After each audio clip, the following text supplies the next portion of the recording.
최준영이 타자로의 전향이 잘 될 수도 있지만 미래가 기대되는 롯데 팀 내 최고 투수 자원이 타자로 전향하는 것은 마냥 좋다고 볼 수는 없었는데 다시 마음을 다잡은 것으로 보여 다행입니다.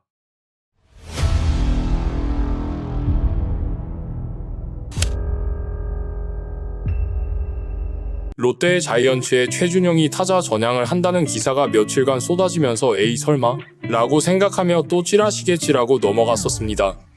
구단에서 입장을 밝히면서 굉장히 놀라웠는데 최근 다시 마음을 다잡아 투수의 길을 계속 걸을 것을 보입니다.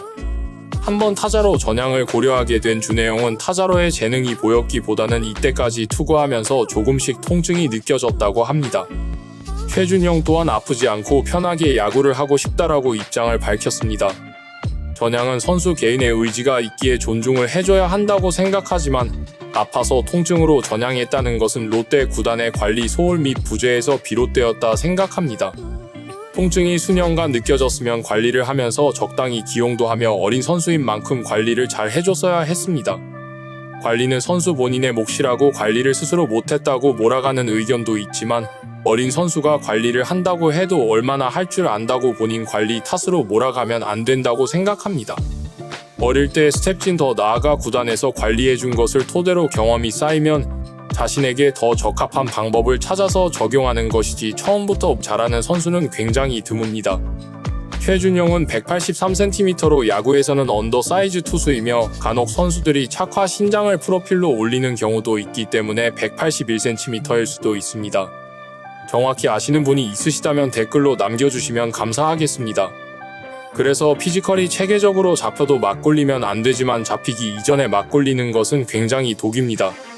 실제로 잠시 부상으로 돌아오면 관리하고 테스트를 거치고 올려야 하는데 부상 복귀하고 바로 등판했다 합니다. 제대로 된 회복 기간이나 점검 기간을 확실히 줬는지에 의문이 들 수 있는 부분이 없지 않아 있습니다. 2022는 최준영이 선발 준비를 한다 해서 롯데 팬들의 엄청난 기대를 받았지만 결국 불펜으로 보냅니다. 이건 시즌 전 구상하는 중에 할 수는 있습니다만 우승을 하려는 팀도 아니기에 21살의 어린 투수가 이때까지 부상 및 통증이 올라오면서 관리가 필요해 보이는 시점에 71이닝을 굴리는 기염을 토합니다. 보통 이 나이대에서는 구속이 유지되거나 조금씩 상승하는 것이 일반적인데 2021기점으로 지속적으로 감소 중입니다. 사람의 내구성은 아무도 모릅니다. 70에서 80이닝 굴려도 통증이 없고 다음 해에 잘 던질 수도 있지만 일반적으로 언더사이즈의 투수의 어린 선수가 너무 많이 던지면 위험하다는 것은 정설이고 심지어 통증도 조금씩 올라왔다면 더욱 위험하겠죠. 전향이 꼭 나쁘다고 할 수는 없지만 이것은 현실적으로 바라볼 필요가 있습니다. 최준영도 투수로의 사이즈 측면에서 다소 아쉬울 수 있으나 기술적인 측면의 재능은 있고 롯데 투수진 25세 이하 중에서 가장 높은 포텐을 가지고 있을 겁니다. 반대로 팀 내 가장 높은 포텐을 가진 어린 투수가 타자로 전향한다는 것은 향후 롯데 투수진이 그만큼 약화로 이어질 수도 있다는 의미입니다. 주경야덕에서 최준영의 직전 잠실 경기에서 나온 데이터입니다. 잠실에서 활동하며 익스텐션이 170cm로 많이 짧은 편에 155km 육박하는 구속까지 종합적으로 봤을 때 우리는 고우석인 것을 알 수 있습니다. 최준영이 구속이 3에서 4km 더 느림에도 도달 시간은 거의 비슷하거나 미세하게 빠릅니다. 최준영은 183cm임에도 불구하고 익스텐션은 208cm 전후를 기록하는 것으로 알려져 있고 신장 대비 113%로 많이 뽑아내는 편입니다. 익스텐션이 뭐가 중요하냐는 의견들도 많지만 MLB 스태캐스트에서 리그 평균에서 길어진 만큼 이펙티브 릴리즈 스피드, 한국말로 정확한 표현은 아니지만 체감 구속이 상승하는 효과가 있다고 증명이 끝났기에 현대 야구에서는 중요한 부분으로 자리 잡았습니다. 과거 선동열이 시대를 초월한 익스텐션으로 당시 활동했던 선수들이 선동열의 직구는 다른 선수들보다 같은 구속에도 훨씬 빠르다라 했으며 실제로 그것을 이용해서 KBO를 씹어먹는 데 있어서 굉장히 큰 역할을 했습니다. 최준영의 포심에 대해 회전수가 어떻고 이런 얘기들이 많고 다른 여러가지 요소도 있겠지만 깡구속을 최대한 높이고 익스텐션을 더해 체감구속을 극대화한 것이 꽤 큰 부분을 차지합니다. 이것 때문이라도 혹사로 인한 구속 감소가 절대 있으면 안 됩니다. 현재 최준영이 구속이 감소했음에도 포심이 건재하게 구사되고 있는데 익스텐션이 많이 커버쳐주고 있다고 보셔도 됩니다. 만약 롯데가 여기서 또 혹사시켜 더 떨어진다면 익스텐션이 아무리 길어도 커버를 할 수 있는 데는 한계가 있습니다. 최준영보다 신장이 훨씬 큰 선수들도 200cm도 뽑지 못하는 선수는 KBO에 차고 넘칩니다. 늘리고 싶다고 폭발적으로 늘릴 수 있는 것이 아님을 알 수 있죠. 물론 익스텐션보다는 하이 릴리스 포인트에 중점을 둔 피칭을 하는 선수들도 있으니 참고 바랍니다. 그리고 생각 이상의 손감각과 협응력도 있다고 할 수 있습니다.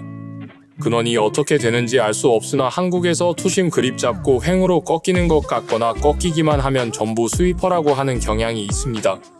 단순히 횡으로 꺾이는 것이 아니라 그 회전의 양상 및 브레이크를 포함한 형상이 회전 벡터상 스위퍼라고 분류되는 바운더리 안에 들어올 수 있냐가 중요합니다.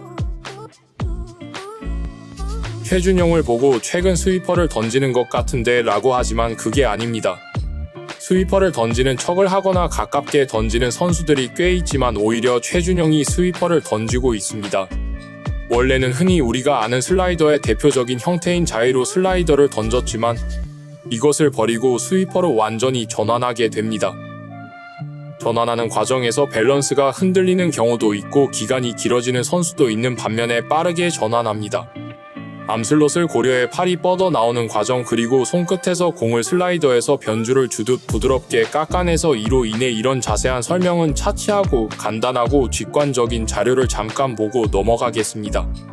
MLB에서 스위퍼를 완숙하게 구사하는 선수와 앵글별로 투구 장면을 번갈아 가며 볼 텐데 횡으로 꺾이는 것에만 집중하는 것이 아닌 공이 어떻게 회전하는지 앵글마다 양상과 형상이 어떻게 보이는지 그리고 릴리즈에서 플레이트로 넘어가면서 어떻게 변화를 하는가에 집중해 주시길 바랍니다.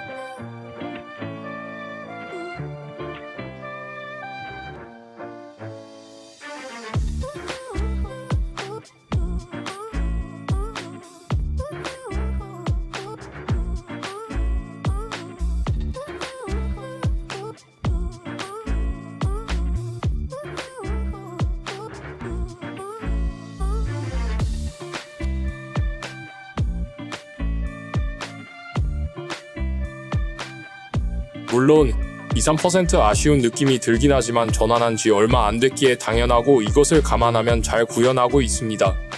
여기서 오해하거나 곡해하면 안 되는 것이 스위퍼를 장착해서 피칭이 급상승했다, 마구를 장착했다 이런 것이 아닙니다. 스위퍼는 마구가 절대 아니며 인간이 던지는 하나의 구종일 뿐이고 이것보단 빠른 전환 속도에 주목하는 것이 포인트입니다. 최준영 분석 영상을 올릴 계획에 있으며 해당 영상에서 아주 상세히 설명하도록 하겠습니다.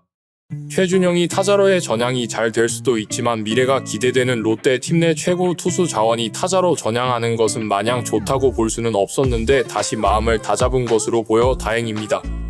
이 근본적인 문제는 이전부터 조금씩 통증이 있었는데도 불구하고 롯데의 미숙 혹은 부족한 관리, 혹사에서 비롯됐고 어쩌면 관리 시스템이 부재하다고 볼 수도 있습니다.